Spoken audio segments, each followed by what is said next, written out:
What's up, YouTube? We are back after a week-long hiatus with episode 65, the goddamn Super Deformed Gamescast. It is just a fucking joy to be back with you guys. I'm swearing a lot today. Sorry about that. I've had a little bit to drink.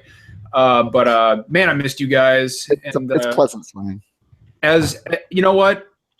As always, it is just an absolute pleasure to be here with the outages to my spiritual PSN. Really appreciate what you guys being here. Is that a thing that's been happening recently? Yeah. Oh, dude, it's been bad the past 3 weeks. I've been in PC land. I'm sorry. It's been going down 3 times. Al is here. There's our boy. Hey, what's back. Going on, everybody? What's up, dude? It's been too long. You know, I never knew his name was Al. I just knew he was the guy with the cat avatar. Hello, Al. It's been way too long since you've been on this podcast, dude. Yeah, man. In fact, shit, dude, I need to tweet out that you're here. Hold on a second. Well, in the meantime, I can say hi. I'm Matthew, aka the. Hello, Matthew. Yes, I know. I know who you are. Oh no, I was saying just to the audience. Oh. For those, I don't have a symbol up. I know. I'm fashionably late. I'm sorry. I apologize. Oh no. We literally just started. We literally just came on the air. So anyway, guys, kind of a big announcement for anybody who's just tuning in, watching the show. So this episode is our last episode ever. I'm just kidding. It's our last episode on Google+. Next week, we will be moving to Skype, being broadcast on XSplit. And we're going to have a whole new theme ready for you guys. The show is going to look a billion times different. It's going to look a lot cooler. The production value is going to go way up. The sounds. We're going to have an intro video ready to roll and everything. So this is our no, dude, it's legit. This is awesome. Actually, I need to DM you our new theme. Very retro. I'm not gonna spoil it for anybody watching the show. You have to tune in next week to see it. But it's fucking tight. It's legit. It looks awesome. Is it the most legit? It's not the most legit, but it's close. Is it too legit to quit? It is. No. Brandon had it right. It's totes. It's pretty totes. It's totes legit, man. But it's nice. And yes, Brow's in chat. Yes, this is what we were asking for a graphic artist for. And he did a fucking bang-up phenomenal job. And by the way, if everybody in chat could please tweet out the link to this podcast, we would greatly appreciate that. Can we give a shout out to Brow for being that guy giving away all those copies of Yakuza? I saw that actually. I saw him complaining about having to ship out physical items. I saw that. That was legit, dude. You're a good man. I didn't win, so I secretly hate him now, but that's not the point. It's fine. So there's a lot of stuff going on. We've got some big events coming up. We got PAX coming up, and of course, you know that some of your boys in SDGC will be present at PAX.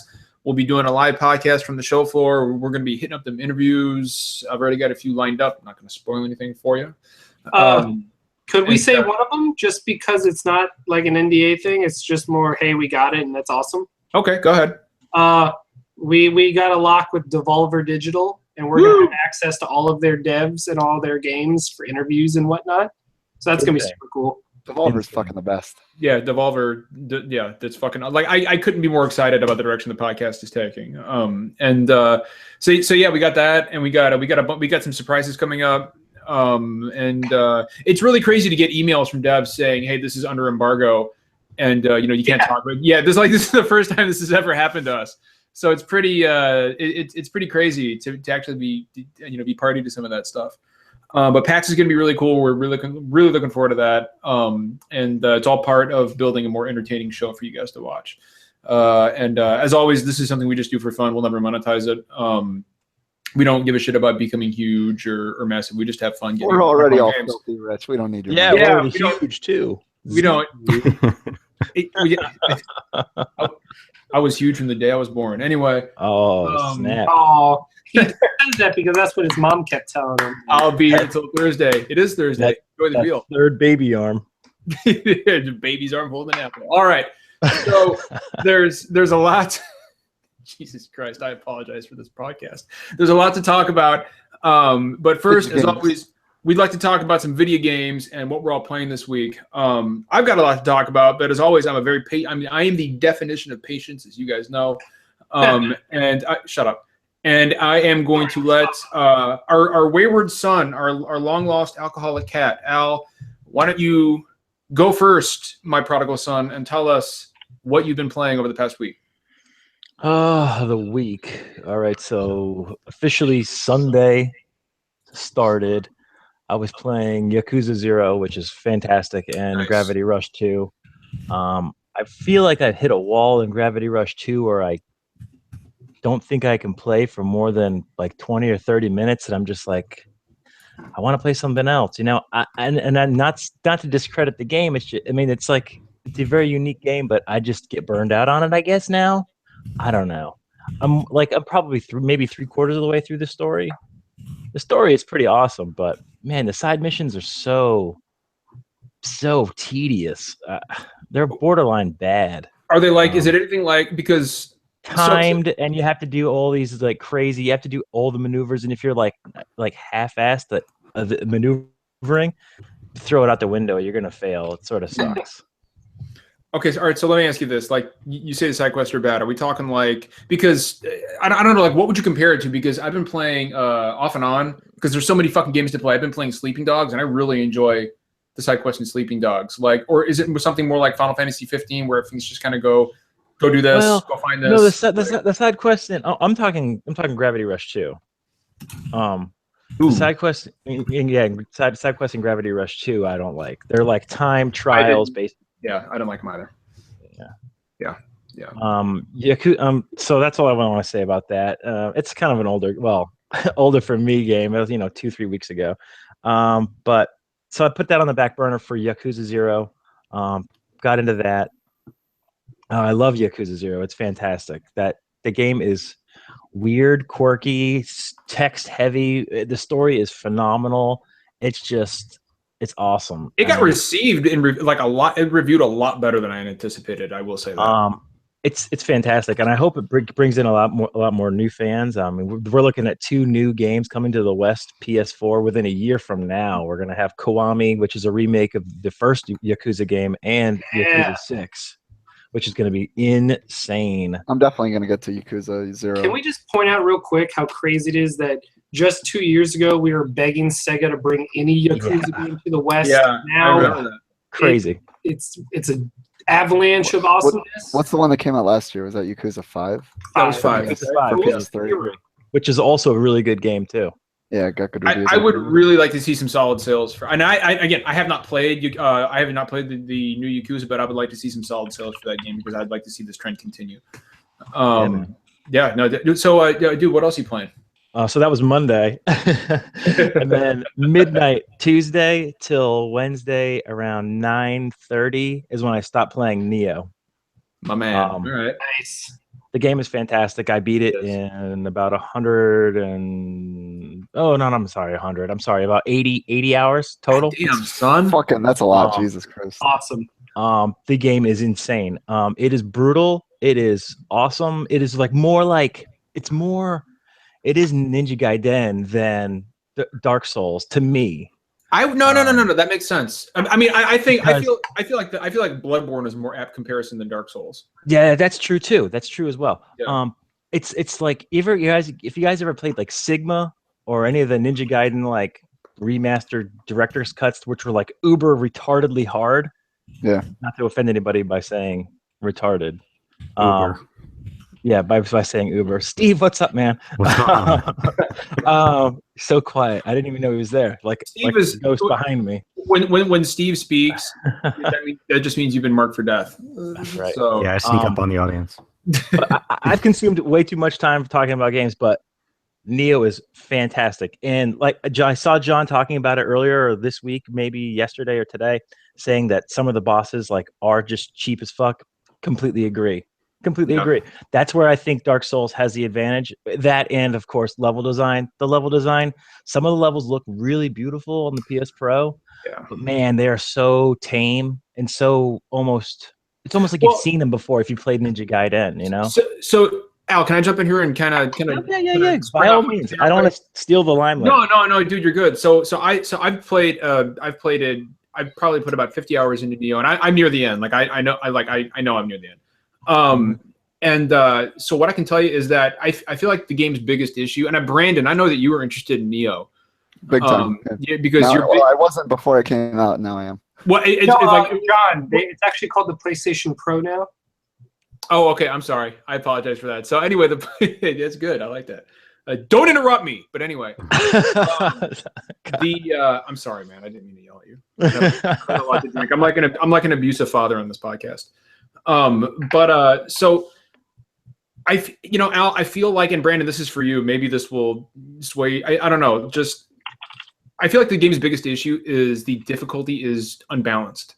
Oh wait, it's crazy. You fight one of the hardest bosses as like the second or third boss. That sounds like Bayonetta. That sounds like Bayonetta. Flying vampire lady. Which is fine because I Yeah, fucking man, it's love her. succubus. She sucks. Yeah, She's terrible. Terrible. She's awful. It's not a fun fight. And once you get to her, I recommend anyone in the podcast not to interject, John. No, please. Just summon someone. Summon somebody. Yeah. Otherwise, literally, Just get through it. You will bang I your wasted head against a everything. brick I wasted wall. all my items on her. It was terrible.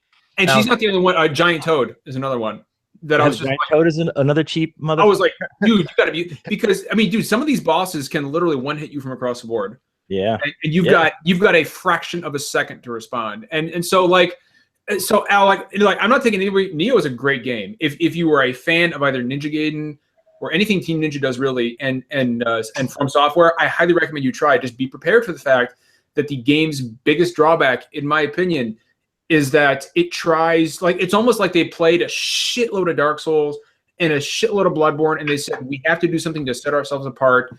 We need to make this game as hard as fucking possible. And there is there is a difference between like Ornstein and Smough in Dark Souls was incredibly difficult, but also incredibly fair. Fighting or like Ice Lady or Giant Toad. You remember Ice Lady, dude?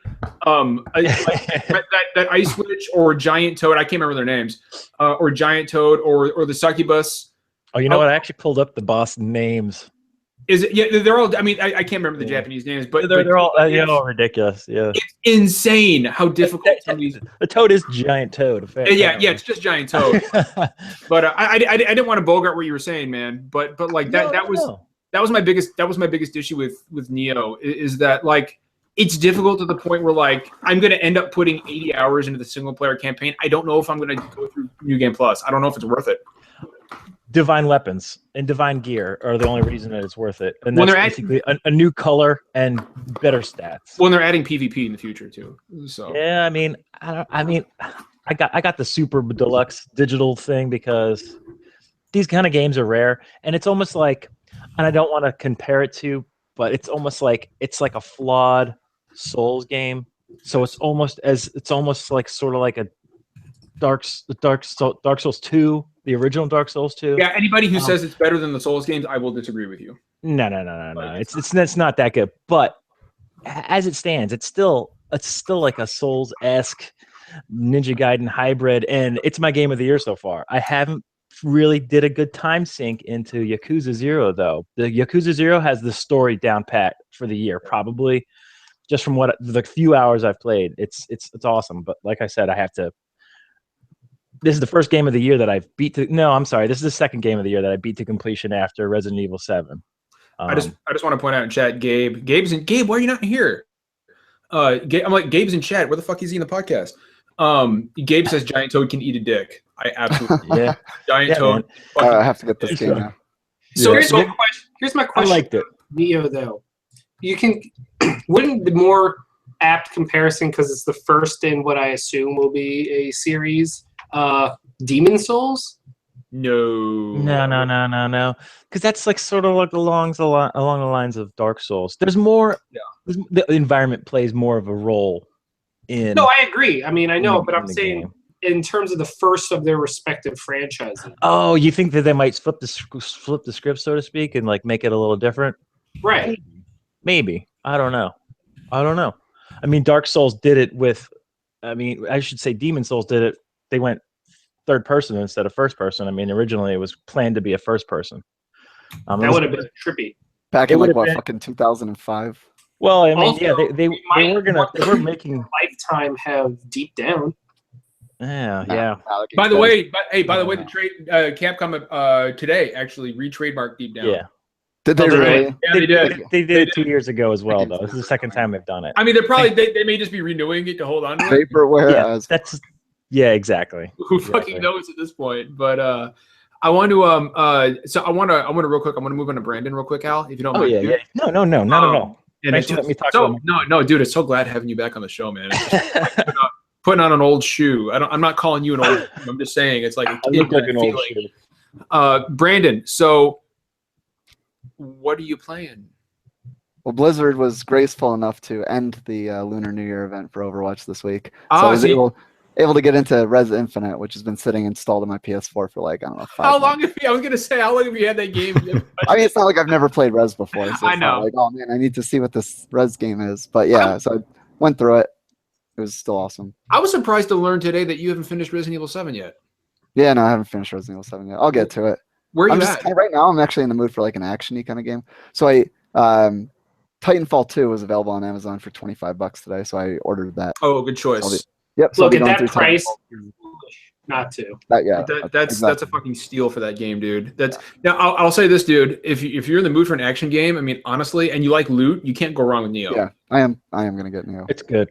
Probably this weekend or tomorrow. I mean, but I'm legit in that like I'll hit you up in the DMs, dude. There are about 5 or You're gonna 6 slide bosses. into my DMs. I'm gonna slide. Ooh. I'm gonna grease it up. I'm gonna grease it up and slide right into those DMs. And I'm gonna say that there are at least 5 or 6 bosses that you don't even want to try on your own. Avoid the heartache. Avoid throwing your controller against the wall like I did. Yeah. And I just summoned help. I came close. That succubus. I was like, "You fucking kidding me?" Like No, the second time I fought her, I was like, I almost had her. And I was like, "Oh, this isn't that bad." Dude, Of course, she fucking does this crazy. Oh my god. She can pair. So when I was fighting Giant Toad, Gabe in chat, I know can relate to this. When I was fighting Giant Toad, it was like fuck, because I took the dab to play. Nioh this week, and I was like, I'm gonna fucking power through this thing as much as I can. Monday night, I was fighting Giant Toad for 2.5 hours, and it got to be like 3 a.m, and I was like, I'm gonna have to fucking go to bed. So ungoddamn satisfied.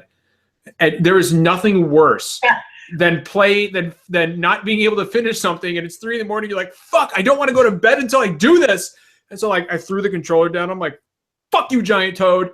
And I like audibly, like I never do that. We should ask Vicky if this is her life. It's not that bad. It's not that bad. No, sometimes she can't hear me upstairs sometimes, and she'll just send me a text message. She's like, "Are you okay?" That's not what I'm talking about. I'm like, "I'm fine. I can't beat this stupid vampire succubus." And she's like, "I'm not gonna pretend to know what that means, but it sounds dirty." I'm like, "All right." But succubuses. People in There's chat. sucks buses. Sucks buses. Brandon, what else are you playing, man? That's all I played. That's all you played this I week? still played a lot of Overwatch. Not gonna lie. Dude, so Yo, Brandon, What you are know you gonna what? do, man? Marcel's at Activision Blizzard now, so you should hit him up for Right some here. hit him swag. up, dude. Hit him up for some of that Overwatch swag, man. I would. I just want to know when Doomfist is coming out. I want that Terry Crews, man. Terry Crews is voicing him, right? Well, Nothing's confirmed. That was the rumor. I mean, literally, yeah. Doomfist hasn't You even know been he confirmed as a character. Like, it's all still conjecture. Somebody tell Marcel that if they're smart, because like when Terry Crews says, "I want to voice your video game character," then that's what you have to have happen. So I think it's like a 90% chance of it happening. I think it's like a true the thing. stars have been aligning over the last few months. As long as whenever he pops his alt, he yells "Power!" Yeah, it's gotta be that something like has to happen. That has to happen. Okay, Torpedo, what are you playing this week, man? What kind of crazy shit? All right. Well, I finally finished Final Fantasy 15 and got my platinum trophy and 100% of the game. So I'm very happy about that. What were your thoughts on the game, dude? Because I fucking loved it. I know you did. I liked it. I would put it in upper middle tier Final Fantasy territory. There was a couple things that bothered me throughout. Just little UI problems. One of Not the big enough, things that always annoyed me. not enough shirtless Gladio. You needed more. Shirtless Gladio. Look, That's I in the always DLC. had shirtless Gladio, sir. Always. My main gripe was Ignis never looked directly at me and said, "Aha, I've come up with a new recipe for you." He's always like.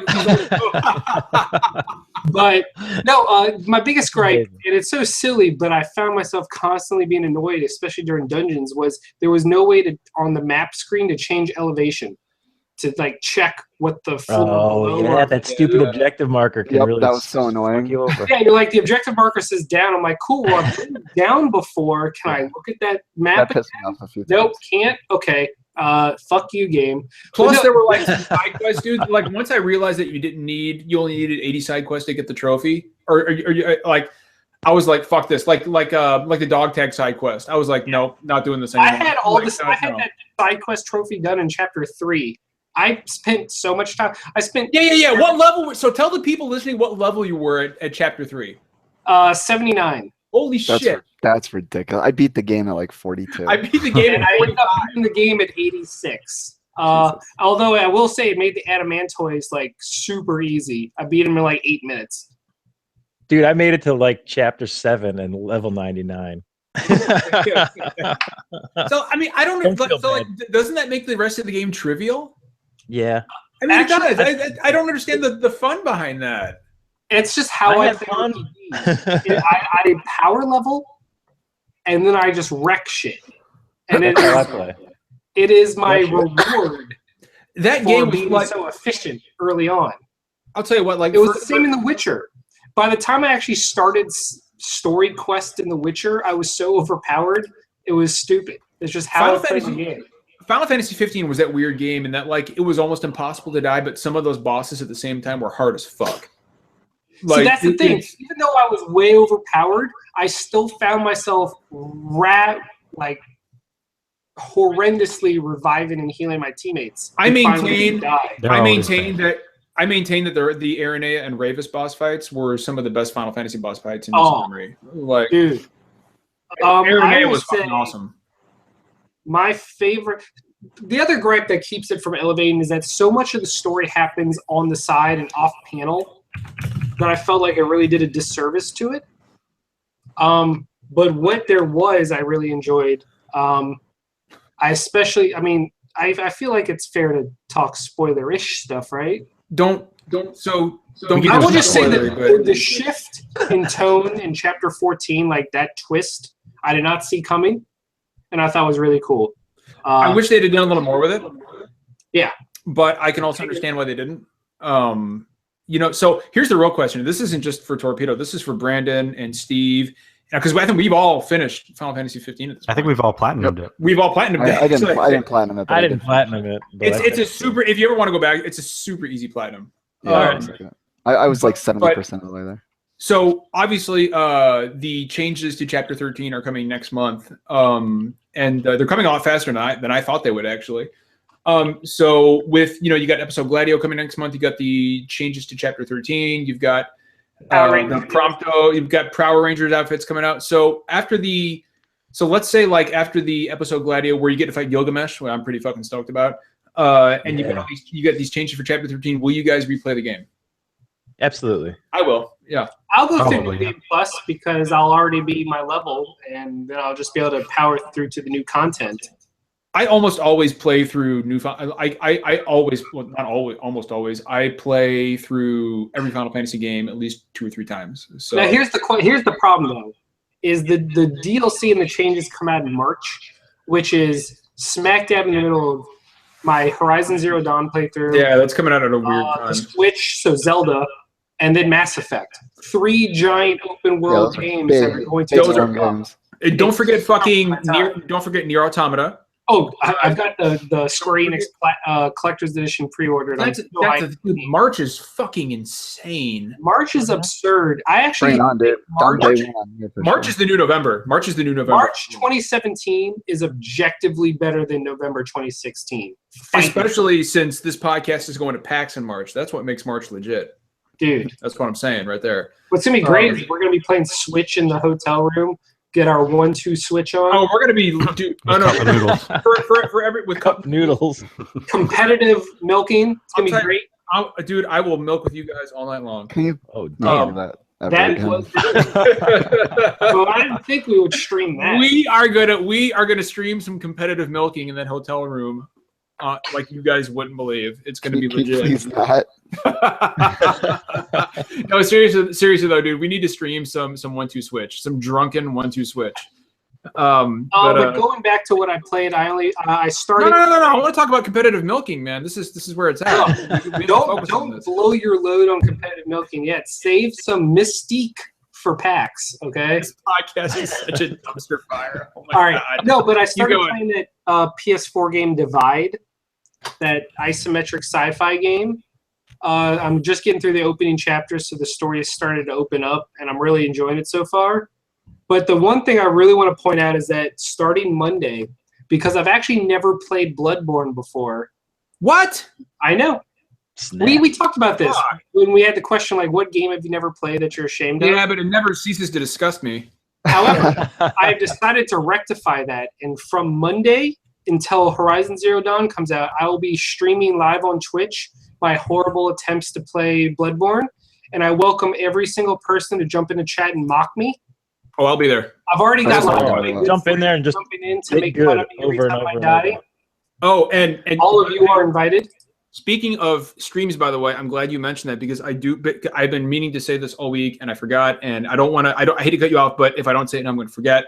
This Saturday, my wife, who hates scary games, is going to live stream for some Resident Evil 7 from the very beginning. Nice. Playing in a dark room. She's not happy about it, but she's going to do it because everybody voted that she should do it, which was kind of a bullshit vote, but whatever. So she's gonna do that this Saturday, I think, probably after our kid goes to bed. So if you want to see my lovely wife who hates horror anything, streams from Resident Evil 7, please. Oh God, like Matt, Jesus Christ! Like, That dude, was indeed he will come in behind you at the weird. Like, I'll look up and the door is just opening, and I'm like, oh God, Matt, behind you! The lady has returned. It's like that movie. It's like that horror movie Unfriended, where everybody's getting murdered on a Skype video call. Like, it's terrifying. I've never heard of that one. But dude, it's good. You should watch it. It's really good. We are so out of ideas. Yeah. Please watch Torpedo's Bloodborne live stream on Monday. You said. Yep, Monday, and then this Saturday, my lovely wife Vicky is going to scare the shit out of herself while playing some Resident Evil. It'll be interesting to see how far she gets. Do we want to place any bets on how far she gets before she says fucking she just nopes right the fuck out of there? The first boss fight. You think so? You think she's done? Like, she's like, no. Nah, she won't nope out of it. She'll do the whole game, I promise. I might load up a save and have her start at the old house. What do you think? No. With Marguerite? No. I haven't even gotten there. No? I don't think I did. I can't remember if I did or not. Okay, that's fine then. Okay, so we'll move on to Steve. Steve, what are you playing this week? Well, I started the week with Stories: The Path of Destinies. So good. Nice. I love that game. I've never even heard of it. I didn't think a lot of people would know what it was. Disney's Robin Hood meets the combat of Batman Arkham Asylum, but told as a choose-your-own-adventure storybook. With quite a bit of humor. Yeah. It's awesome. It's like the opposite of Nioh in the actual Everybody look in chat. Look at Vicky's in chat for the first. My wife is in chat for the first time. Oh, baby, I love you. That's fucking fantastic. Hey, Vicky. I love it. Hey, baby, what's going on? She could probably hear me upstairs. Anyway, keep going. Continue. So Stories is a good game. It lets you play through the whole story several times, and you go back and try and make different choices in order to beat the game. So you have to learn certain things through each path, and then afterwards you're able to be in a position where you can make the right choices to defeat the boss. So you're basically just making a bunch of choices, dying, and then the book's flipping back to the beginning, and then you choose your story again. The combat becomes increasingly easy and much easier as the game goes on. But up front, it can be relatively challenging. I don't know. It took me a little while to get the hang of it. But it isn't the opposite of Nioh from the sound of it. It's just much easier in terms of fighting and gameplay, and it's a lot of fun. It's a top-down isometric role player, and there's some leveling, but it's not something you pay attention to really. And there's some sneaking around. There's quite a bit of like just action combat that you just play through several times, because I've played that story probably 30 plus times. It's a lot of fun. I'm almost platinuming it. How long is the game? I ended up platinuming it too. It's really good. I need to play this. I've never even heard of this damn thing. I've never heard of it. Hey, It was on my list of top 10 underrated games of 2016. Oh God, People on there. Same with mine. No It was shit. actually on my top 10 of the year. I need to go back and. It was on my list, but it got bumped off at the very end for a Picross 3D round 2. I was very tough to make that cut, but damn it, am I a Picross whore? You are a whore. No, dude. That sounds awesome. I'll have to go check that out, man. But I stopped playing once For Honor came out, and I'm really enjoying that game. Oh man, I got something to say about that as well. But you go first. So I read some of the reviews. I felt like a lot of them were unfair, probably based on people's experience in the alpha and the beta, or the closed beta and the beta. And they were probably a little preemptive in the criticisms of the combat. I thought it was pretty solid, and from what I saw in videos, much improved. I thought I'm sorry, JT's not here for me to disagree with him directly, but some of his prior comments about the game being kind of a rock, paper, scissors, I don't know, based combat system, I really don't see that at all. Yeah, I don't see. Yeah, no, I don't agree with that. It's more of a. Anyway, I don't want to keep going. I'll tell you what I think about it in a minute. So I've only been on PvP. You can speak to the story. I just haven't played that. What story? I've been playing so much PvP. I'm doing all the duels. I've gotten that out of the way. I'm like punishing people. It is so fun to like kick somebody off a bridge. And then that's so dishonorable, man. Oh man, I got so much hate mail. I'm like taunting everybody. That's terrible. I'm like rolling around on their body. I get like direct message all the time. You are a masochist. This is hilarious. Sadist. Steve is teabagging people as a samurai.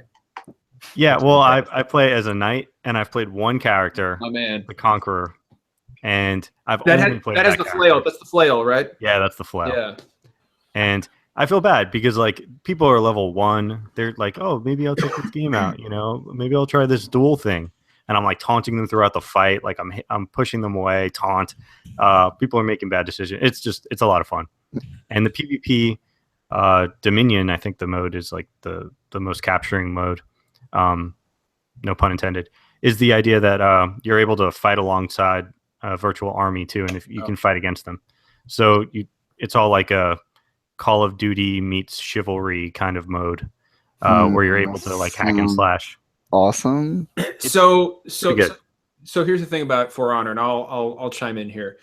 I find the combat to be like it is some of the most compelling, intuitive melee combat I've ever encountered in a game, and I don't say that lightly. It's really similar to, it instantly brings up images of not just Dark Souls but also Infinity Blade. If you guys have ever played Infinity Blade, kind of Infinity Blade-esque. I could see that. Yeah, it's so basically it's very simple but also deceptively complex in its execution. You basically, you hold left, right, or up, and you block a different direction. That's also the direction you attack.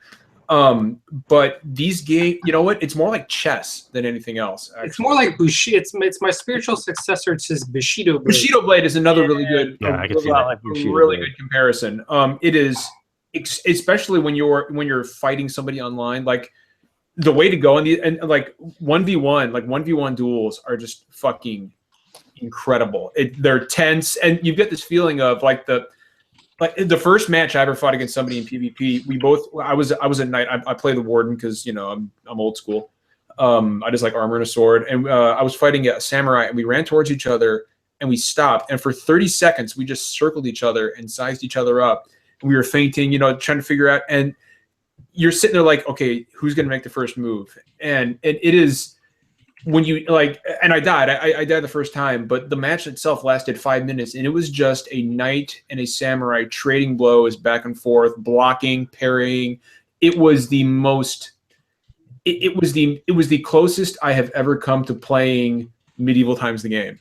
Like it was fucking awesome. This is my new jam. Now I've been playing the campaign because and by the way, if you pick the game up, I highly recommend you play the campaign because as much as I love the game so far, the advancement model is bullshit, and it grinding to grab all the stuff, to grab a bunch of steel to upgrade your weapons and customize your armor takes a long time. If you finish the campaign, you get a bunch of stuff to unlock all the characters and pick one character and kind of because like there's a lot of customization in the game. You get loot. There's different tiers of loot. You can use them not only to make your character stronger but to improve your character stats, to change the look of your character. And the customization options, Steve, I don't know if you've seen or not, but are actually extensive. They're very extensive. I've maxed out at level 6 that's the max for your individual pieces of armor, and I'm guessing the weapons as well. Yeah, it's just a phenomenal fucking game. The campaign is whatever. I mean, it's there. There is a story, and it's basically, I mean, honest to God, the campaign is an excuse to have knights and Vikings and samurai in one setting that doesn't make any fucking sense. And because you're talking about Super Crusades, dude, you're talking about warrior cultures that are literally like 500 years apart from each other. So like none of it makes any sense. There's a giant earthquake, and all of a sudden, knights are like, I see some Vikings, and the samurai are like, and literally that's what it is. And then the samurai are like, we can't have knights or Vikings in these parts. And so literally it's like every LARPer's fantasy come true. Pretty much. That's literally, it's LARPing the game, but it's amazing. And it's and like the combat has this really weighty feel to it. Like when you connect, like, you know, when you're swinging your sword or your mace and you connect with your enemy's shield, like you really feel it. You really feel it. It's kind of crazy to me that a game like this got a budget as high as it did. Because like you just don't see a lot of games like that. I mean, especially from Ubisoft, where everything they make is like the same kind of open world sort of thing. But this is totally different. Brandon, I highly recommend you try this. And I would recommend trying it soon too. I did play the alpha, so I have played a little bit of it. I feel like the longevity of this platform may not be there. It may not be as addictive as something like Call of Duty. I'm already maxing out individual pieces of armor, so I don't know how long the leveling system is going to be appealing in the current formula. I feel like it might be fun to mess around with individual characters, but there's some balancing issues already. You can see some characters really stand out in the duels.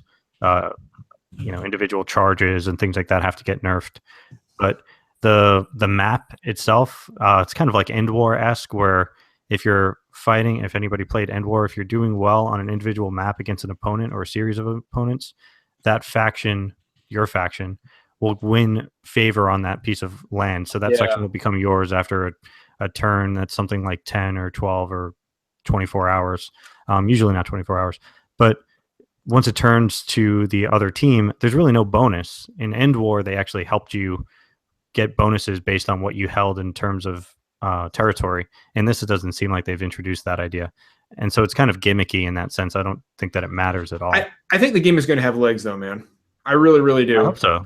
I think it will. Like, so, case in point, like when Titanfall 2 launched, and like this isn't indicative of how long the game is going to last, but it is indicative of early adoption. When Titanfall 2 launched, I picked it up day one, and there were about 19K people on PS4.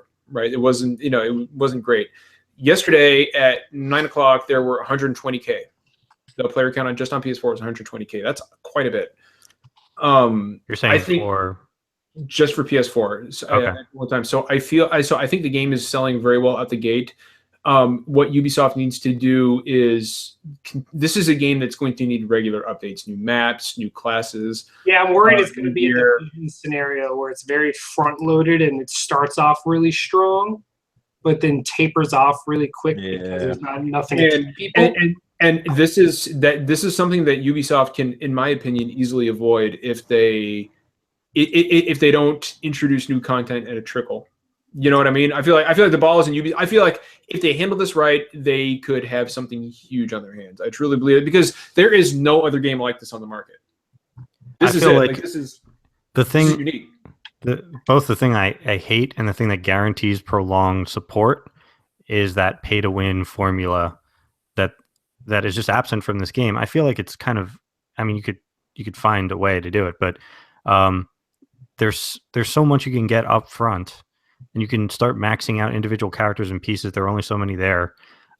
There's no reason to currently spend your capital 2-3 weeks from now. What are you going to use? What are you going to use it on? If you're playing quite a bit, and PvP games are notorious for sucking hours out of people's lives. What are these guys going to buy? What are these guys going to do? Everybody's going to be maxed out and customized in a month or two with the current formula. So they either need to put forward a lot more content or just expect a slowdown in interest, because I don't see that in the current way that they've designed it. I don't see that it's going to have that much longevity. I mean, compare it to something like what BioWare's multiplayer does, where they give you these random loot chests that you get from in-game currency, but those random loot chests will very rarely contain anything you want. When you do get something, it's kind of a prize, and people will spend out-of-pocket money. I don't know who these people are, but people are losing their houses over Ubisoft or BioWare chests, I guess. In this sense, there's nothing on this game that's really going to keep people saving up their currency or hoping to get that new piece of gear, because you can just upgrade the gear that you have. Yeah. And there's only like 3 or 4 variants in the current stat system. There aren't that many things you can change. So we'll see. Real quick, Steve, I just threw it out in chat that I got something cool incoming. So in just a second, or at some point before we end the podcast, it looks like our friend Justin, who is /JPC on Twitter, he's going to come in here and talk about Horizon because he's playing it right now. All right, cool. So he's gonna jump in and give some Horizon impressions. Well, that's all I was playing anyway. Damn, but I don't want any spoilers. He's not going to give you spoilers. Calm down. But he is not under embargo, so he's going to come in here and tell us what he thinks of the game. Very nice. So as we're waiting on that, I was going to talk about For Honor and Nioh, but I think we've already covered that pretty well. I love both games. Can I say one random thing? No. Yes. I'm going to do it anyway.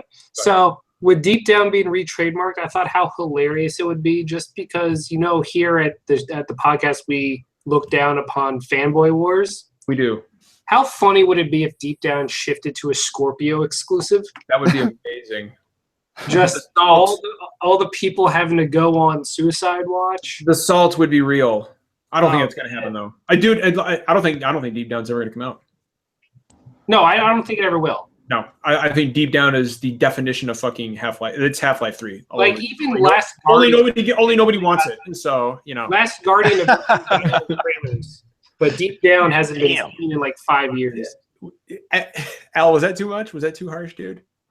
That was hilarious. Nobody wants it, dude. Like, who the fuck is asking for Deep Down? Like, you know what though? That one gameplay snip that they showed that was like, not even 25 seconds. In February 2013? You saw the mimic chest walking around? I thought it was Dark Souls.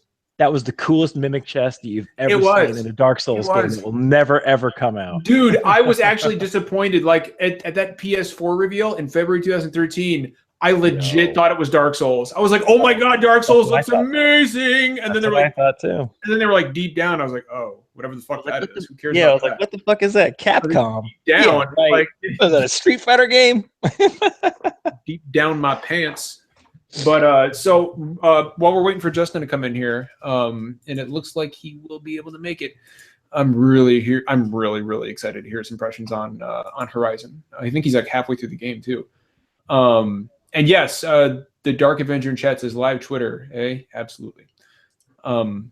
This is like live Twitter. Our chat is amazing. We got a lot of cool people in chat. So I wanted to talk about a few topics of interest that have been going on the past couple of weeks.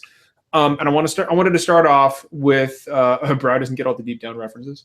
Somebody in chat explained to Brow the long and sordid history of Deep Down. It should take about 10 seconds. But Bethesda this year is going to have their second E3 conference. And of course, last year they used that platform to announce Fallout 4, which released that fall, which was a great model that I wish fucking more devs would adopt. Stop announcing games 4 years before they come out, guys. Bye, honey. I love you. Vicky's leaving the chat, so I can go back to my normal bullshit. Everybody in chat is all sad that she's leaving now too. Nobody gives a shit about me leaving, but Vicky leaves and everybody's like, no, come back. I love you, babe. She's gonna be so pissed off at me now. So Bethesda's E3 conference. So what are they gonna announce this year? And will it come out this year? And I'm calling it right now, Wolfenstein. Oh yeah, we're gonna get the new Wolfenstein. Yes, it will be this year. Yeah. We'll probably get a live on stage demo of Quake. Forgot about that thing. That thing is probably going to be the thing that comes out. I forgot about Quake, to be honest with you. I think they might move Wolf to spring. You think so? I think it'll be a fall title this year. You really think so? Yeah, they have Prey. They have Prey for the first half, and then Wolfenstein for the second half. Yep. I want it to be. Because that's what Bethesda's been doing. They've been surprising us with announcing something at E3 and then releasing it shortly thereafter. So I wouldn't be surprised if Wolfenstein was a holiday game. Well, I mean, the New Order came out 3 years ago, so they've definitely been working on it since probably even before that game. And didn't they? So last year you had that, like, if you were eagle-eyed, you had that small tease about the new Colossus in that list of titles. Yeah. And like Brandon said, it's been 3 years. The time is right. It's time. It's time for Wolfenstein. I'm honestly surprised we didn't hear anything about it last year. Yeah. I mean, the tease was enough. Like, that pretty much guarantees it's going to be shown this year. So here's my question, though, to you guys. Dishonored 2 was an amazing game. One of my favorite games last year. It did not sell well. It sold a lot less than I wanted it to, or it sold a lot less. Well, it sold a lot less than it deserved to. First one. It didn't sell well. I'm not sure we're going to get another one. Do we really think Wolfenstein is going to be released in the fall? Because I don't see that as being a huge tentpole fall release that can stand against the likes of. I mean, think about what's coming out this fall. You have Red Dead Redemption 2, Battlefront, Destiny 2. I mean, I wouldn't. It sounds like suicide for a shooter to come out. It really does. And regardless of what anybody says, I really honestly think that Red Dead Redemption 2 is coming out when they say it will. I think it's going to come out this fall. You're bold. No, dude. Trust me, that's going to be a big holiday bundle. That's going to be. No, I think it's May 2018. It's going to be a big spring bundle. I smell a bet in the air. Is what I smell. This motherfucker who doesn't like steak fries over here trying to tell me that. Who doesn't like steak fries? We're getting into this. You are fucking crazy. Yo, you did that shit in gravy? Are you? Steak fries are not bad. You're blowing my mind. But steak fries are bottom tier fries. Torpdeo. If anyone would like to have steak fries, curly fries or are anything, bottom. This is what I have been saying for weeks: is that you were going to come on here and spout your fucking steak fry propaganda and talk about bullshit McDonald's fries or whatever. After this podcast, I'm going to go downstairs and make some steak fries. Make some motherfuckers. I got them in the freezer. I got them in the freezer. What the fuck? God, you ruined the podcast because now we can't talk about video games. I can't even talk about video games anymore. You are a disgusting human being. You're an urchin. You're just an urchin. Alternative facts. Oh. Oh my lord! Look at this asshole in chat. Oh, never mind. It's Torpedo. Dude, you know what? Dude. I want you to do me a favor. No. Daddy's talking right now. No. Do me a favor. Do me a favor. Do me a favor. Just to piss you off, tater tots are better fry than steak fry. Tater tots are pretty good. Tater tots are pretty good, but they're not a fry. One, they're not a fry. They're not really. Well, they're potato crisp. I don't know. They're not even potato crisp. They're like a weird, just conical potato product, but like a smaller hash brown. But that's exactly what they are. But dude, here's the thing: steak fry. I want you to Google a picture of a steak fry from Red Robin, and then Google a picture of a sad, pathetic little limp. You know what? McDonald's fry that is saturated with salt. Do you know what even started that whole conversation about steak fries? Your insanity. I don't want to talk about steak fries. Oh my God. Let's talk about video games, baby. Oh my God. Okay, no. Okay, we're gonna talk about video games, but we're coming back to this. We're coming back to this, dude. I'm not gonna let this stand. And Brandon, I'm glad that you're a man of sense and reason. Yeah, absolutely. Justice. No, it's cool. Brandon just didn't even know we had this conversation for the past 2 weeks. This is been on Overwatch the whole time. This is episode 65 of the Super Deformed Foodcast. I am Chef John, your host. And this is I can't. You're filthy. No, it's cool. Doesn't love fries that if you don't eat them in the first 30 seconds turn into mush. Look at Maddie Beast in chat saying an onion ring is better than a steak fry. God damn. I mean, onion rings are good too. Onion rings are good, but this is not better than steak fries. Not better than steak fries. I feel like it's a good time to mention that without a multiplayer, Wolfenstein might be on people's list. You haven't had steak fries until you've dipped them in turkey gravy or chicken gravy. Or beef gravy. It doesn't even matter. Right Just there. dip them in gravy. It's amazing. Especially if it's released in the fall. That's legit. That's legit. Yes. that order. In chat, Brow says the only time I've ever seen John this upset was at that tap out guy from the gym. That was something else. Hey, L Casual MX in chat says greetings to all. I have not ever seen you in chat, so you must be new. Welcome. And I also saw our boy Dan Wisenhunt in chat, watching us from the hotel, or from not the hotel room, Jesus, from the hospital room. Dude, we all the best to you, man, and we hope you're recovering. We hope you're getting well. I know that your surgery went off without a hitch, and we wish you nothing but the best and a speedy recovery, dude. And we still have something coming to you. It's being worked. All the boys in my podcast here know exactly what I'm talking about, and hopefully gets her soon because I wanted to get there before you leave the damn hospital. So I know you're going to be there for a while, but we're all thinking about you, man. So yeah. So putting this ridiculous bullshit about steak fries aside for just a moment, for another time. Bethesda. I do want to Bethesda. I tend to agree with Al. I don't think the fall is a great time to release Wolfenstein. So because at best it has to be a September game, but even then you're going up against Destiny, right? I mean, because Destiny 2 is rumored for November. Is it? I thought it was September. Didn't the first one? The rumor is November. Oh wow! According to Jason Schreier, who I trust with leaks and rumors, especially about Destiny. Yeah. Destiny. He loves Destiny almost as much as he loves Final Fantasy VI.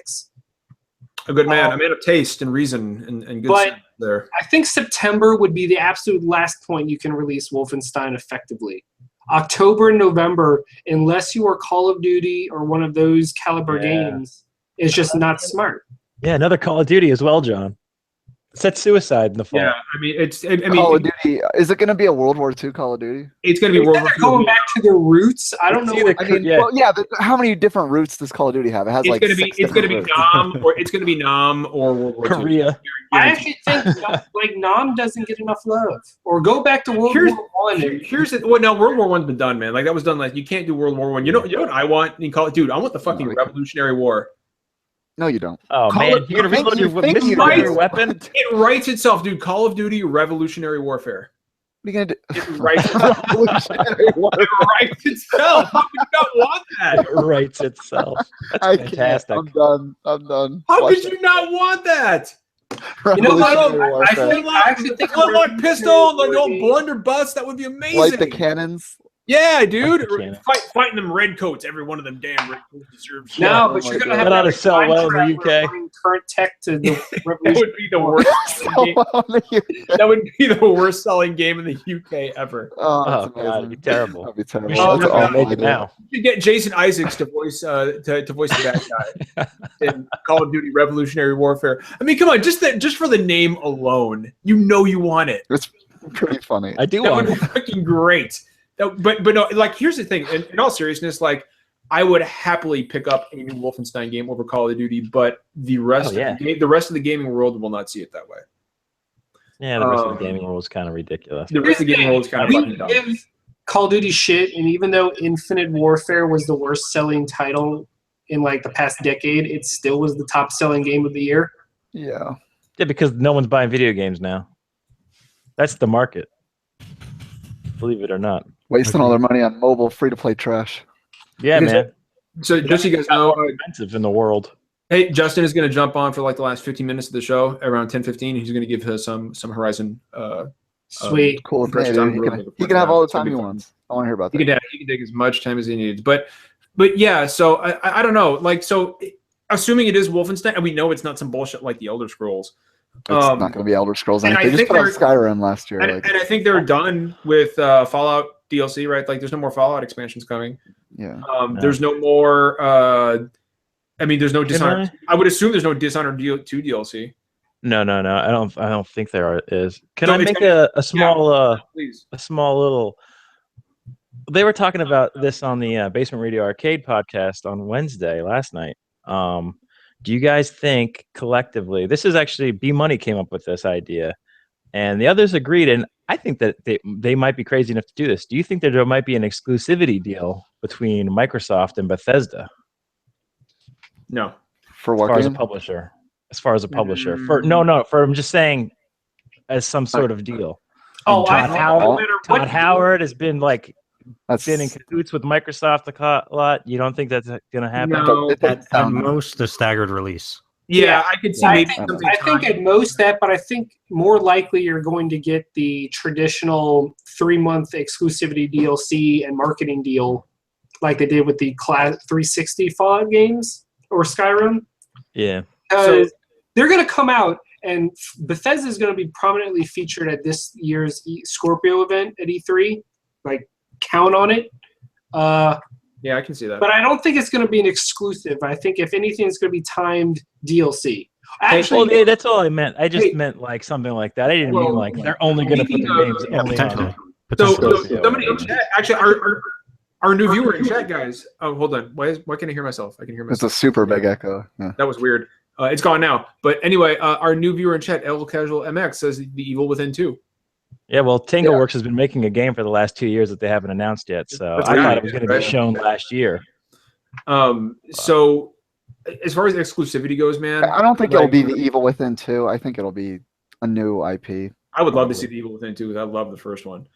So but I never played the Evil Within's DLC. Did that wrap up the story, or did that leave it? No, actually, it was like its own thing, but it was so good. It was really good. It was actually scarier than The Evil Within itself. Yeah, because Evil Within wasn't scary at all. But I love it. Dude, there's this one creature in the DLC. It's got like the legs of a woman, but like a spyglass for a head. Dude, it's creepy as shit. No, the DLC was really good. I would love to see a sequel to The Evil Within. I thought it was a great fucking game, and I love Shinji Mikami games. So yeah, man, dude, that man can do no wrong in my eyes. He still got it. People hate on that game so much, but man, that game is awesome. Yeah, I mean there was, like people hate it because the performance was bad and it's not scary. Well, like not because it's not a good game. It was fun to play. It's absolutely fun to play. Yeah, like the gore was awesome. Like the level design was pretty good. Speaking of poor performance or performance in general, I wanted to shift gears real quick and talk about that boost mode, that PS4 Pro boost mode. It is awesome. I have witnessed it.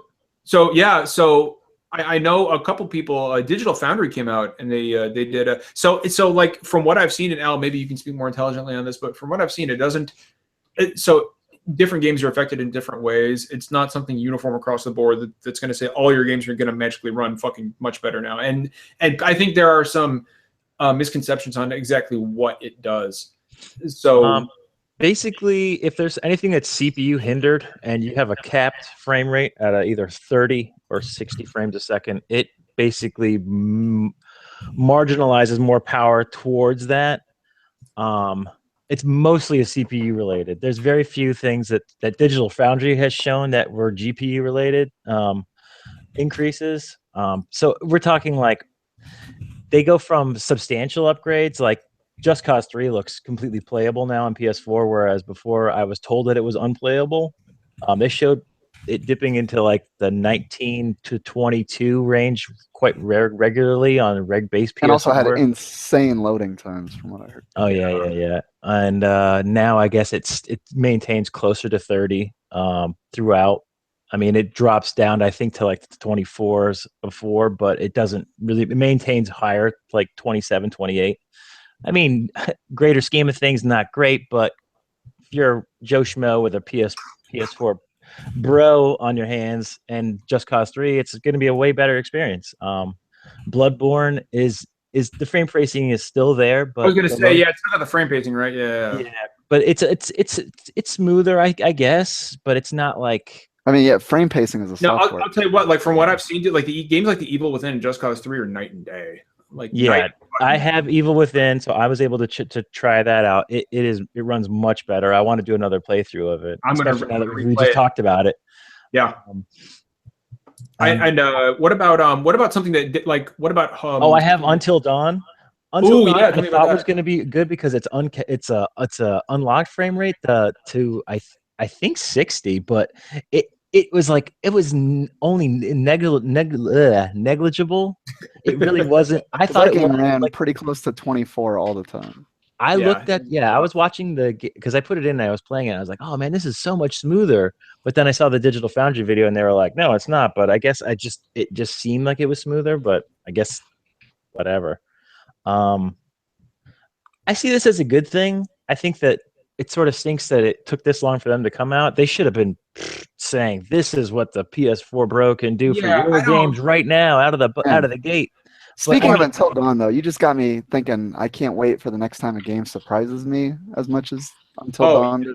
Yeah, dude. That game came out of nowhere so hard for me, and I just haven't really played a game like that since. Such a good fucking game that was, dude. Like that was one of those games that like it came out of left field for me, and I played. I platinumed it, and it was just so cool to go through and see the different ways that some of those douchebag teens can eat it, and then it's just what a okay, because like Lily, I think like the Japanese chick Lily, I think her name was. Mm-hmm. I don't remember. I couldn't stand her. I was like, oh my god, like just this is the one who always eats it first, and she didn't, and nothing happened to her because my first playthrough was perfect. Everybody lived. But yeah, Until Dawn was great, man. But I lost 2 people at the very last. Oh, that's fucking weird. At the very last team, yeah. Oh, in the house, did you like wiggle the controller or something? No, I didn't wiggle the controller. I think I made a wrong choice.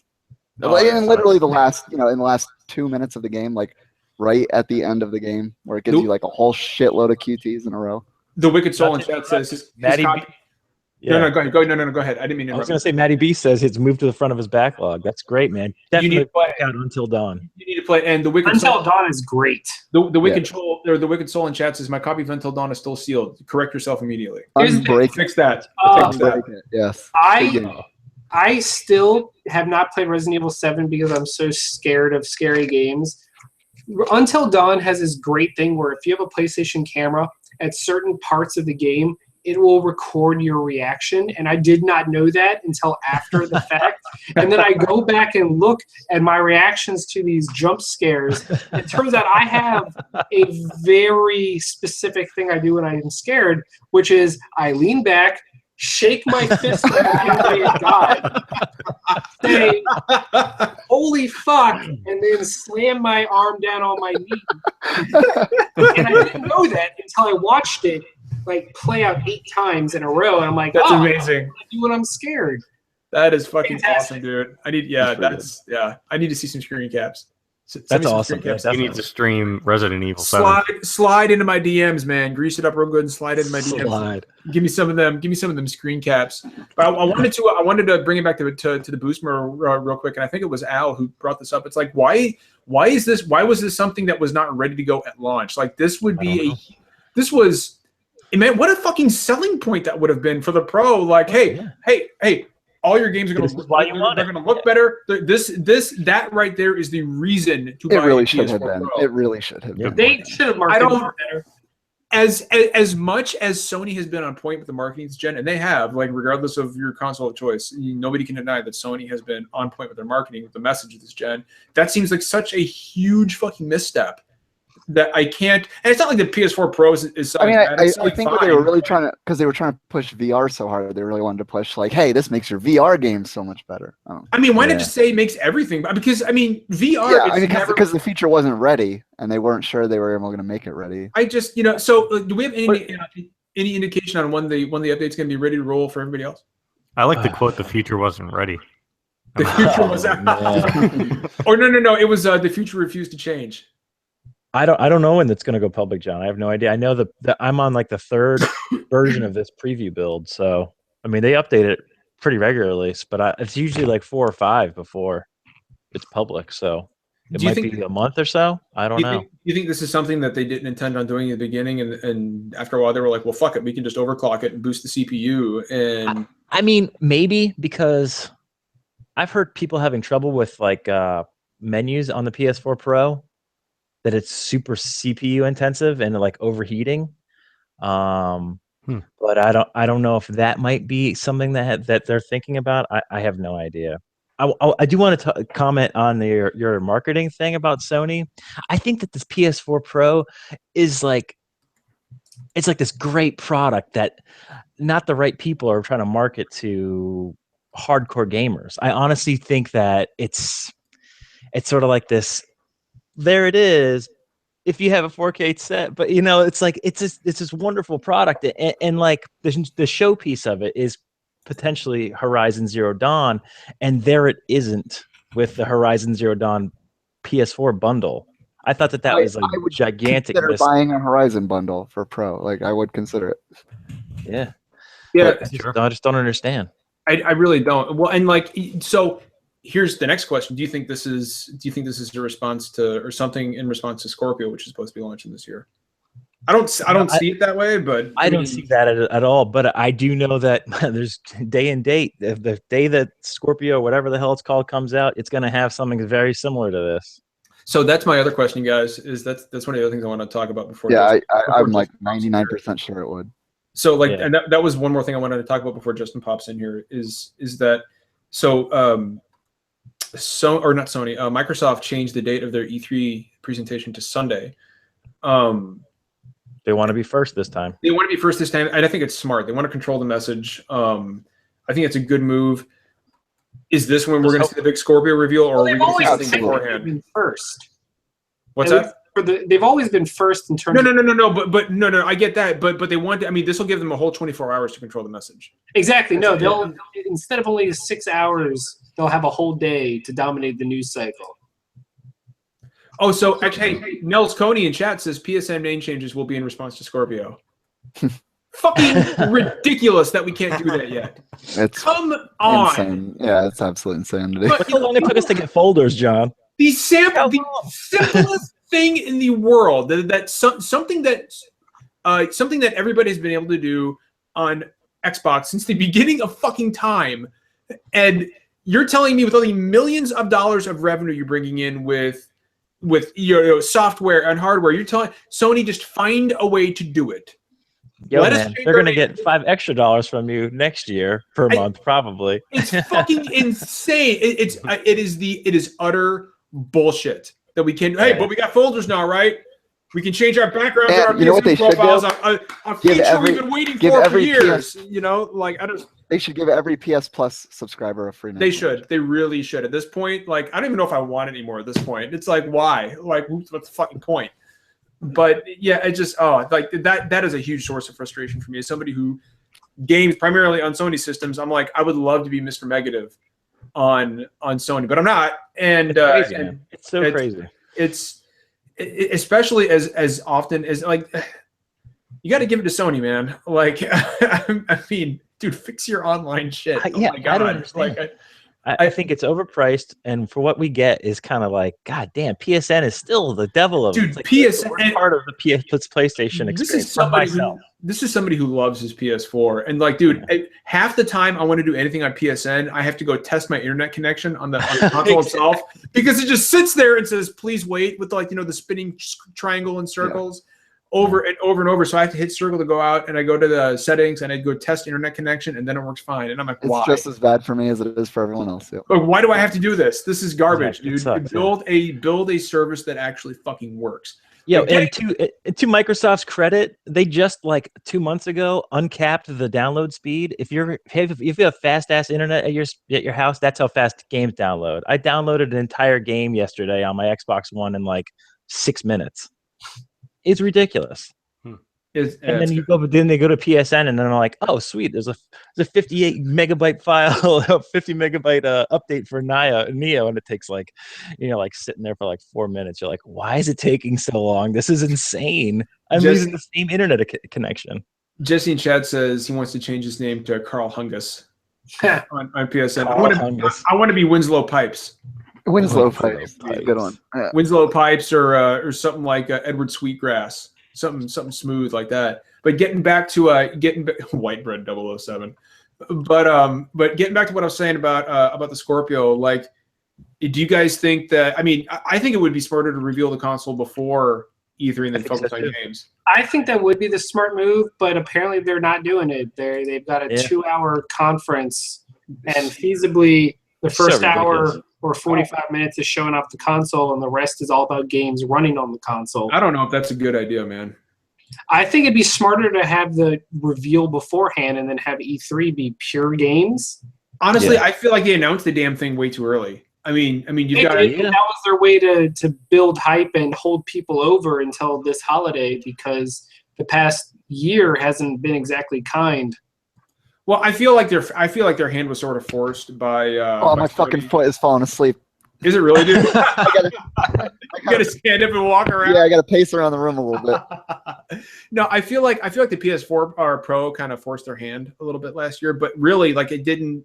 I don't feel like they needed to announce the Scorpio last year. I just don't. No, not at all. And it would have been it would have benefited them from not doing it. I feel like what they sold need more Xbox One S's. Yeah, so I feel like, and the Xbox One S sold great as it was. So imagine how much more they would have sold if they had not announced the Scorpio, because that right there, dude, is precisely the reason I did not buy a Slim or an Xbox One Slim, because I'm going to buy a Scorpio. Why get a Slim? I'm not going to buy a new one a year later. Sorry, I'm not. So I feel like it would behoove them to announce the Scorpio during its like don't wait for E3. Give it, like, really make a big deal out of it. Like, give it its own event. Say, hey, this is fucking, the Xbox experience. Like, and you can even be edgy and pay like the experience, be fucking edgy with it. Create. They're going to sue you for stealing their idea, John. Yeah, right. But like, no, seriously, like, come up with something unique and make the Scorpio a big deal. And that, I think, is one thing that Microsoft has not done well. They need a Cirque du Soleil show with punches. That's what they need, and I don't feel like they've been talking about the Scorpio, but I don't feel like they've made it the big deal that they needed to be. Right? Yeah. Or like, am I wrong? You're right. No. It's a big deal on certain elements of Twitter, but for people overall, it doesn't mean anything. Like my brother is a good example. My brother's a big Xbox gamer, loves Xbox, and I was like, dude, are you grabbing a Scorpio? He goes, I don't know. What's a Scorpio? Yeah, exactly. And huge Xbox gamer. I mean, this guy lives and breathes Xbox, and he's like, I was like, dude, are you grabbing a Scorpio? And he's like, I don't know. And I don't feel like, aside from, like Torpedo said, aside from a certain subset of individuals on Twitter, I don't feel like Xbox has controlled the message for Scorpio very well. If I was, and I'm not going to sit here and deign to try to tell Phil Spencer how to do his job, because Phil's a really awesome guy and he's helping us out with a particular matter right now. Hint, hint. But I'm not going to tell you what that means. But my boys in the podcast know what I'm talking about. What'd you say? I said Phil Spencer is going to help us out with something. Yes, that is true. But you guys in chat think I'm kidding, but I'm not. I'm not gonna deign to tell Phil Spencer what he should and shouldn't do, but I will say that I would have been a lot more bullish in my advertising of the Scorpio. I'd have been like, guys, it's the motherfucking Xbox Scorpio, and we are going to hold a special press event on X date in February 2017, and we're going to be every month up until E3. We're going to be dropping Scorpio facts on you. We're going to be talking about games. E3 is going to be a fucking games extravaganza. You're going to know all about the Scorpio. We can focus on games, and then in November it's going to hit, and there we go, and that's it. Yeah, and man, the internet would flip out. It'd be great. Hey, Justin, I see. Hey, Justin is in chat. Justin, hop in here and give us some of them Horizon impressions, dog. Which one's Justin? Slasher JPC. I don't know. All right. Oh, actually, yeah, I need to give him the link. How about that? I do. I knew that. Well, I need to give him the link so he can give us some. There we go. I really want the Scorpio to be good. Yeah, man. I do as well. So do I. Like, I want the Scorpio to be good in the same vein that I want the Switch to be good. I want all consoles to be good. I want all consoles to sell well. I'm going to own a Switch day one. I'm going to own a Scorpio day one. I'm going to own a Scorpio day one if Microsoft gives me a reason to own a Scorpio day one. I will fully admit that I am buying a Switch for Zelda. I am. I have not. Loser. I have not played. I have not played a day one Zelda. I have not played a Zelda game day one in probably 10 years, and I want to change that. I'd like it if Microsoft revived Fable around the same time that's not going to happen. I think that's done. Yeah, man. Lionhead's dead, man. Lionhead's done. Yeah. I want it to be back. I would love that too, dude. But that is not going to happen. But I can dream. Let me dream. My wife just texted me a picture of the podcast on our 55-inch 4K TV upstairs. So Justin's coming in now. Real quick before he does, I want to give a shout out to Jesse and Chad. So we got a bet going on that Horizon Zero Dawn. And speaking of Horizon, here's Justin. But we got a bet going on that Horizon Zero Dawn is going to. So we're betting on what the meta is going to be. And OpenCritic or Metacritic? Well, Metacritic, even though it should be OpenCritic, because OpenCritic's far, far, far, far, far better. And you can find all our reviews on OpenCritic as well. Shameless plug. But I'm betting that it's going to be over an 85 meta, and he's betting under. Oh, so I think it's an easy win for me. But then again, I've said that twice before betting with him, and I've lost every fucking time. I'm calling it just barely under 82, 83, something like that. But hey, you know what? Speaking of scores, Justin is here. Welcome to the show, my friend. Hi, yeah, scores. Hello. So Justin has been playing him some of that Horizon Zero Dawn, the delicious Horizon Zero Dawn, and he is here to tell us all about it. Yeah, embargo free. So Justin, I'm here is just like in Lord of the Flies. I'm handing you the conch. Here it is. Let's get some of that Horizon goodness, man. Well, I mean, I guess the question would be, what do you guys want to know? Okay. Ooh. Now, granted, I've only played like about 4-ish hours now, so okay. That's enough. That's enough. enough. That's more than enough. Okay, I'm gonna preface this by saying I've been going in pretty blind for a while. I haven't watched any of the preview stuff. Mhm. So without giving too much away, is there some good variety to the side quests or supplemental stuff, or does it feel like fluff? Okay, so on that note, I will say I think so far from what I've played, the side quest stuff seems interesting and not fluff. So I've only run across three side quests, and they break it down in main quests, side quests, and errands. I've done one errand, which led me to this crazy old lady.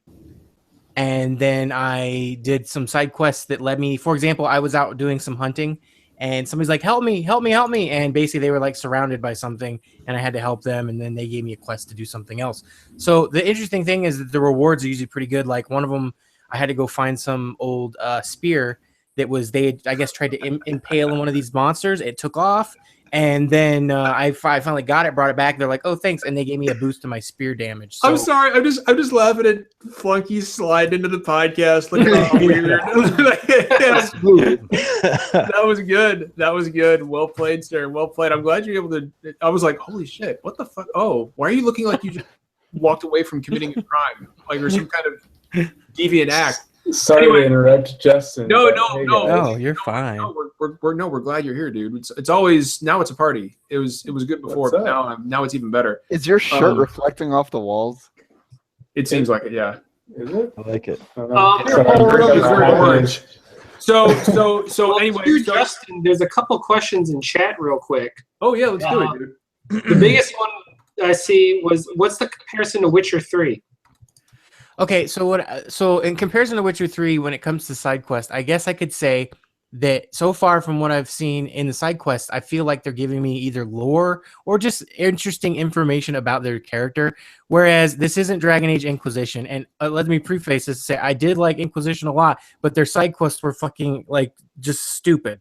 Washing dishes. Yeah, and I have not felt in the 4 hours or so I've played that has even gotten anything like that. They have felt substantial, interesting, and a lot of them have dialogue trees. So it's like you're talking, you get to choose what you want to say. So it kind of gives you this Mass Effect kind of vibe when you're picking your choices. And there are not every conversation, but it seems there are specific conversations where you can choose like a heart, like a lighter hearted tone or a mean tone or whatever. I don't know how that affects the story, but it's interesting nevertheless. And I think that's what I like about this is that this game has a world that's familiar yet unfamiliar, and I'm really interested in the lore. And there's audio logs to find. There's hologram logs and also computer logs you can find. I haven't found too many of those yet, but the things I've found are very interesting, and I'm already kind of thinking, I wonder if this is what had happened to get this way. So I have a question, and I think it's a question that a lot of people have been asking. It hasn't been the most important thing to me, but I really.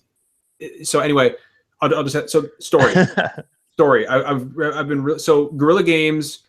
I know they hired John Gonzalez to write the story, and of course he wrote The Bloody Baron, which is, regardless of your feelings on The Witcher, one of the greatest, in my opinion, RPG quest of all time.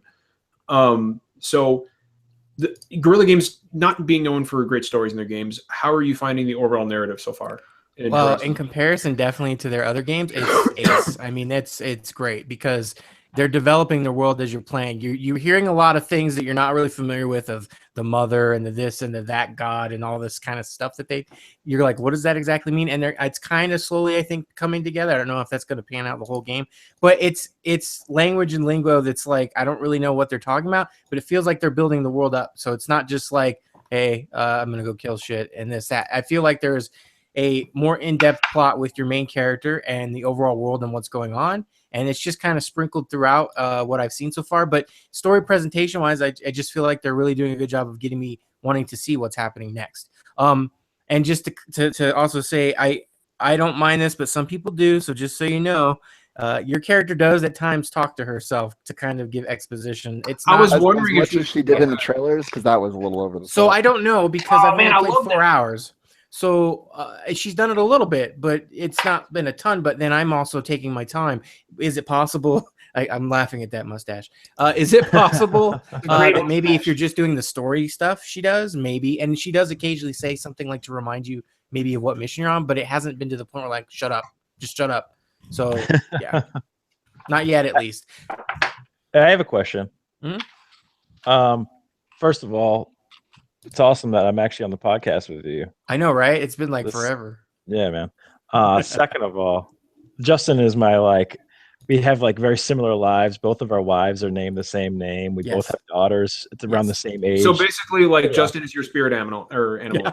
Animal, spirit animal. I've had too much to drink. Back off. My question is exploration. Is it rewarding in this game? That's a good one, and I don't even think I can actually answer it yet. So here's the thing: exploration feels nice because the game's so fucking pretty.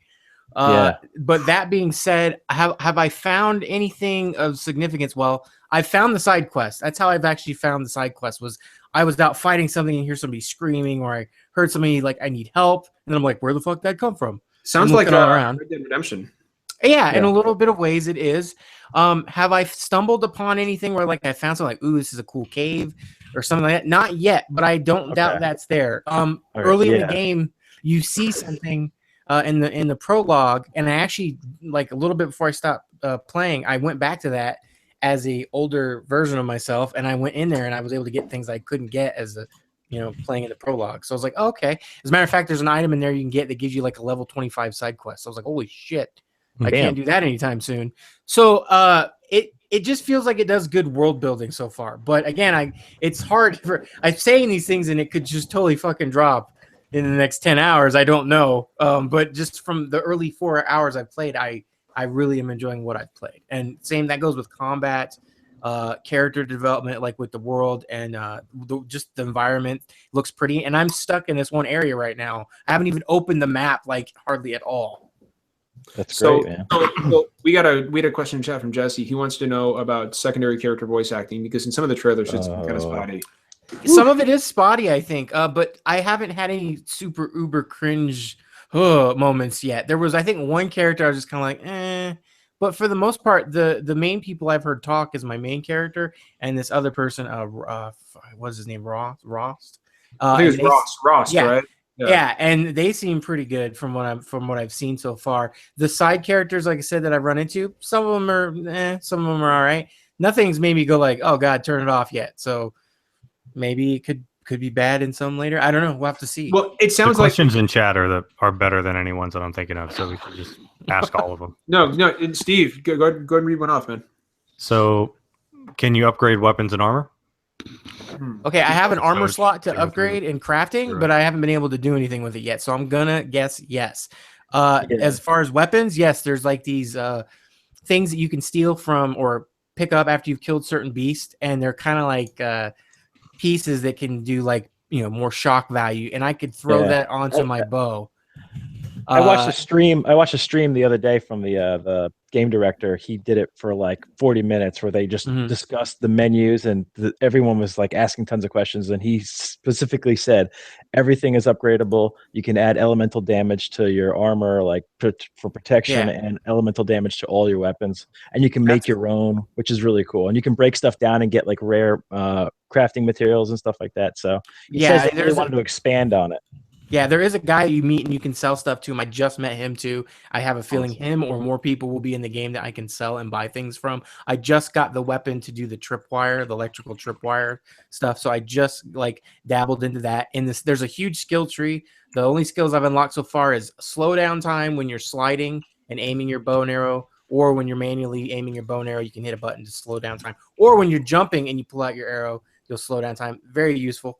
That's cool. That's cool. Yeah, it's very cool. It can lead to some very cinematic, fun moments: running away, sliding, slow motion, going back, throwing an arrow out. It's really neat. It looks really slick. The combat up close so far has been with a spear. It's light attack or heavy attack. It gets a little chaotic because, as far as I can tell, there's no lock-on feature, but it hasn't been too much of a problem for me. I have to just stay on my toes when especially if there's like 3 or 4 enemies. You just have to really use that dodge button, and get out. Like Monster Hunter. Yeah, I guess you could say that. Yeah. And I haven't even seen some of the huge creatures, and I was on a blackout for this too. Aside from the first reveal trailer at the E3 in 2015 or 16, 15, I think. That's like pretty much all I've really seen in the game. So all this is pretty much new to me. So it's giving me really good first impression vibes though, and I've barely unlocked everything. So it's like just the beginning. Justin, real quick. Because she's gotten such a huge push from Sony specifically, how is Aloy as a character? Like overall, do you feel like she's deserving of the push Sony's given her? So far, yes. I don't want to go into too much of a spoiler territory, but the game already kind of early on in the prologue conveyed a sense of being an outcast, and I felt horrible for this person already.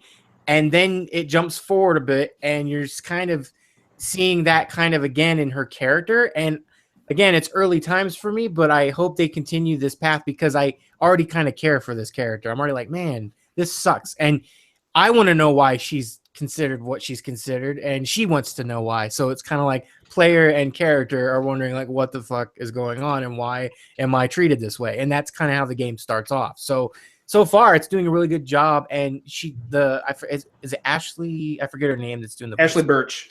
I think she does a really good job in a lot of her roles. And I think it's funny though because she's been kind of zany and other stuff. Tina. Yes, exactly. Yeah, but Tina. If I hadn't known it was her, I would have been like shocked to know. I can't believe she voiced Tiny Tina. Like that blew my mind. I was like, holy shit. Tiny Tina, awesome character. We had another question in chat from Grizz. He wants to know, how does aiming the bow feel? Does it have magnetism or track easily, or is range combat challenging? Range combat seems fairly easy. The enemies can move pretty fast, at least the ones I've encountered. But that's why I think it's primo reason to get that slowdown option. Because like I said, one of them is manual, where you get that skill and you can hit the R3 button and it'll slow down time, and that's great because those things can fucking leap at you. You can pull your bow up, hit that slowdown, and they're just like right in your face, and you're like, oh shit, and then you throw an arrow at them and knock them down. So it's fun, and like I'm still just at the beginning precipice of this combat and learning how it performs. But I actually have a question myself. So I know you're only 4 hours in, but enemy variety. Can you talk about that at all? Enemy variety, I'll admit I haven't seen too much. I've only pretty much seen two enemies so far.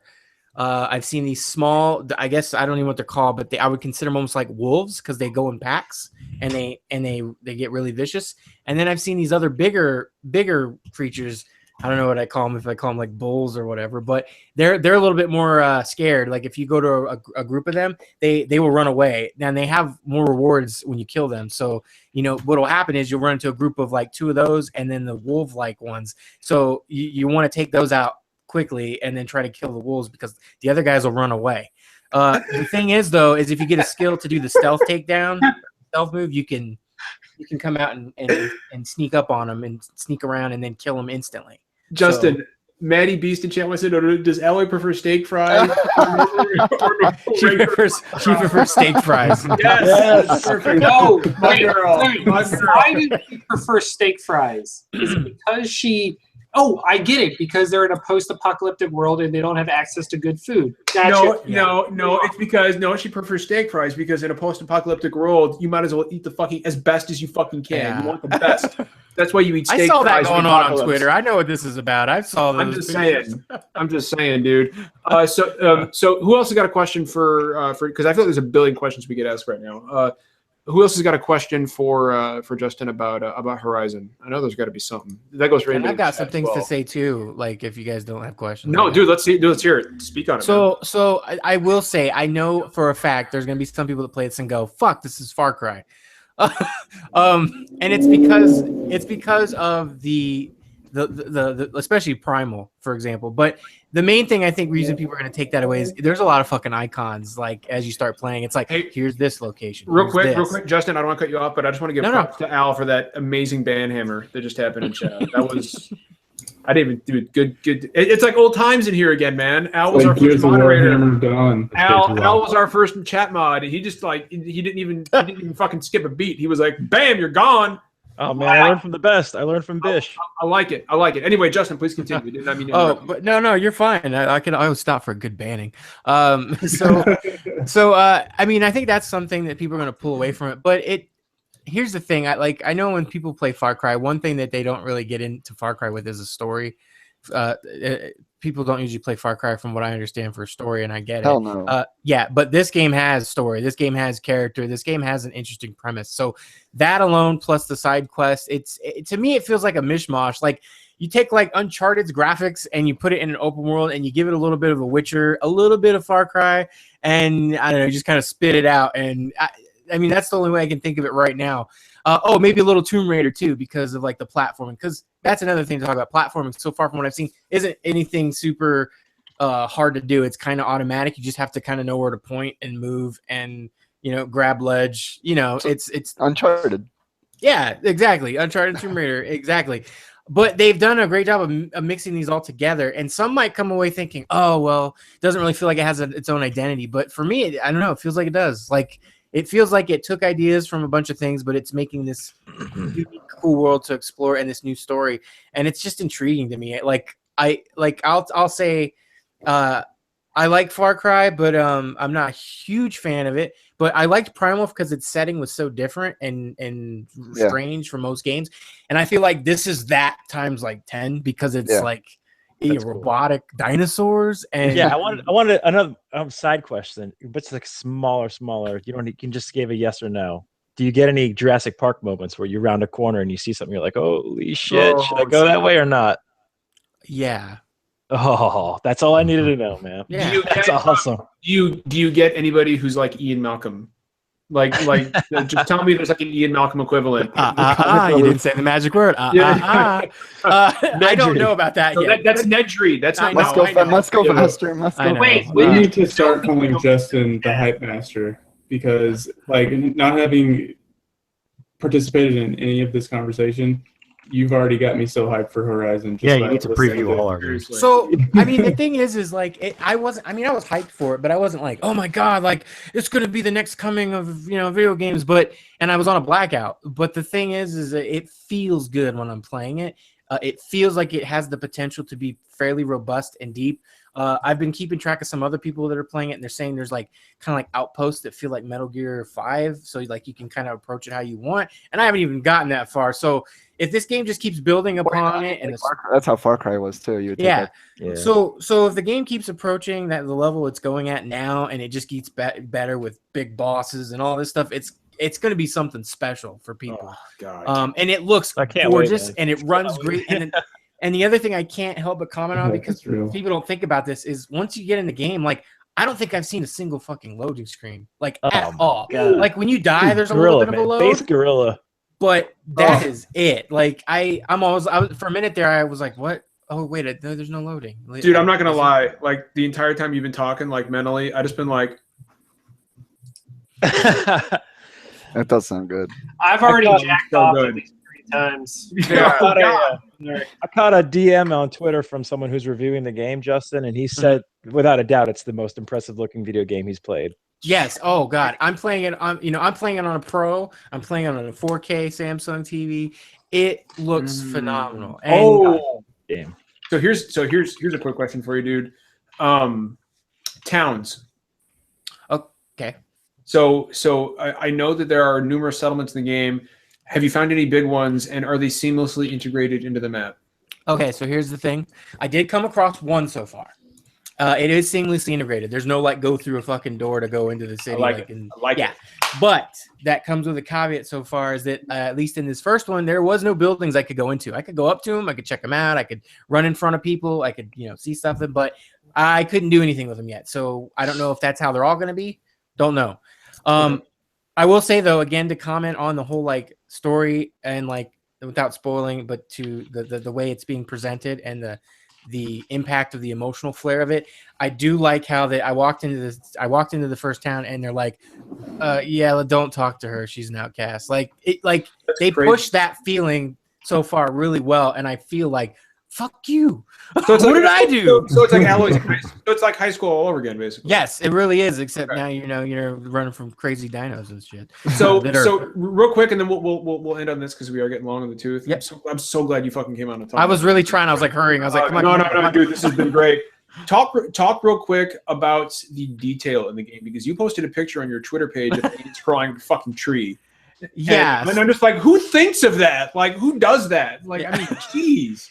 I mean, I haven't found anything quite that like, oh my god, but yeah, early on you're exploring and you're finding this location, following someone, and I see this tree and it looks like there's leaves on it moving. I was like, oh, that's cool, and I take a screenshot, and then I get up closer with the camera, and I'm like, is that fucking ants?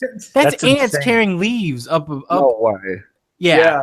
It's posted. It's way. Yeah, look at it. It's on Twitter. No, dude, it's on Justin's Twitter page. All right, I'm gonna look at his Yeah, Twitter. it's like holy crap, like So I was like, oh my fucking god, that should be on the back of the box. It's got ants. So Not only is it gorgeous, you zoom in and it's like, boom. Yes. It's incredible. And the thing is depiction of ants in video gaming. yeah, and the game is absolutely gorgeous. It could be the best looking game I've played on a console. I mean, it's gorgeous. And the other thing, because a lot of people don't think about this stuff, but I will say so far the soundtrack is on point as well. It's very atmospheric. It's moody. It's somber. It's great. You'll be exploring. You just hear that kind of somber tone and beat, and then the dinosaurs come in. It's like dun, dun, dun, dun, dun, dun, dun, dun, and it's like you're like, oh yeah, let's fucking do this, So God, I need you to stop. Oh my lord! And I haven't even seen like a fraction of what this game offers. So as long as it doesn't fucking jump the dino, so to speak, it should be really good. Like a classic.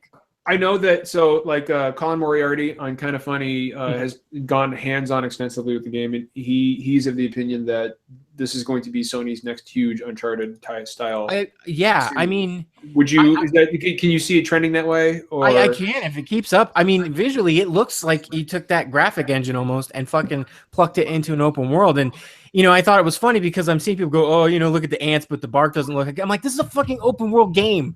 Exactly. Out the ass everywhere. So I mean, the fact that this is open world, I don't know what kind of voodoo or sorcery was committed. What sort of dark necromantic magic that Guerrilla is using too. I mean, this is a fucking open world game.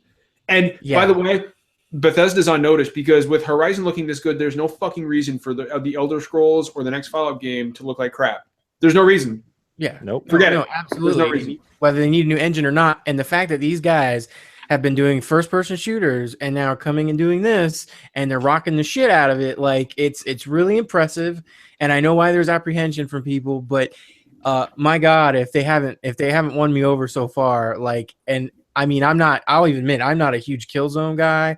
I haven't really had a game that they've put out that I was like, oh, I love it. But this has the potential to be like, if it keeps up, it'll be a favorite. Like, whoo, like this will be a PS4. You must buy this game. Mm-mm. So, and I hope it stays that way. And I'm like, I zoom out of the map and I've played 4 hours and I'm in this little tiny little circle area and there's a fucking whole horseshoe of a map to explore that I haven't even seen. So it's like I've actually got on day one, I've got the collector's edition with the Alloy statue coming. Nice. So when that comes, I will do an unboxing like I'm going to do for the Switch in a couple weeks. I got the collector's edition too. Yep, and some of these gaming statues are legit. Like I just want to point out real quick, it's a little off topic, but like the Battlefield statue is fucking legit, by the way. Yeah, man, that's cool. It is because they had it at PSX on display. This thing is like $19 on Amazon right now. Go get it because they're like this is build quality is good. It's a fucking awesome statue. But really looking forward to I am going to take the day off I take one of these days. My off, but no, no, dude. My office is going to be like, why does John always take Tuesdays off? Exactly. They're going to catch on one of these days. They're going to be like, John, why are you always sick on Tuesday? And I'm like, I don't know. Yeah, but then you get that Friday off because it's another release sometime. Yeah. Oh, now yeah. But dude, I'm not letting that fucking Switch sit on the doorstep all day. No, that's not going to happen. But we'll go ahead and end it here. I think it's a good place to cut it off. Justin, thank you so much for. Yeah, for sorry I was late. I was trying really hard to get on dude. here. No, dude, I was super stoked when everybody in chat was stoked too when we found out we were going to have somebody who's actually playing Horizon coming on to talk about it. It's not often I get a game that early and embargo free, so it was kind of I know. Yeah, this is huge opportunity and great questions in chat. Great questions in chat, and of course Al, our long lost prodigal son, has returned to us.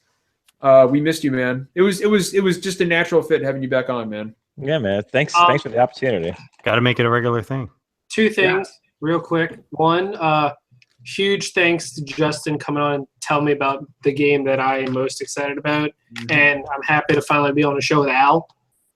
Two, don't forget Monday night, you can join my live stream and mock me as I die horribly at my first attempt to ever play Bloodborne. We should form. Awesome, man. You're gonna die.